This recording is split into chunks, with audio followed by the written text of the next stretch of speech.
Au cœur de la savane ivoirienne se dressait le village de Koutiala, entouré de collines rouges et d'une forêt sacrée que nul n'osait traverser après le coucher du soleil. Le centre du village était marqué par un immense baobab dont les racines semblaient plonger jusque dans les secrets de la terre. On disait que l'arbre abritait les esprits des ancêtres, veillant sur les vivants et punissant ceux qui osaient faire briser les traditions.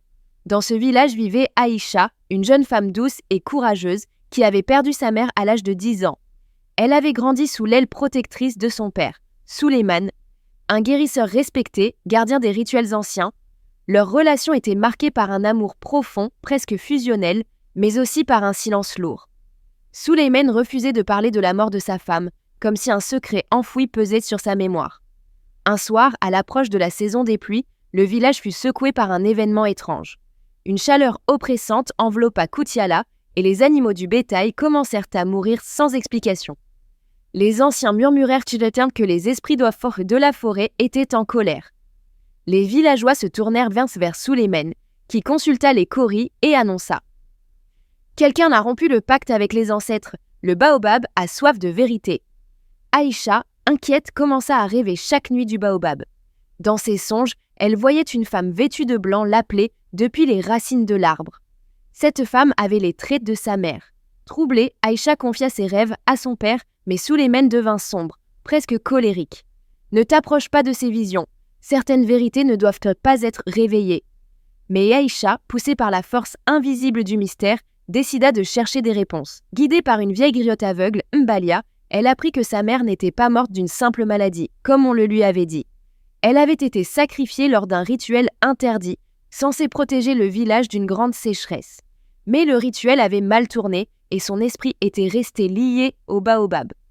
Un soir d'orage, Aïcha osa se rendre seule sous l'arbre sacré. Le tonnerre grondait, les racines semblaient palpiter comme des veines vivantes. La silhouette de sa mère apparut, ses yeux emplis de tristesse.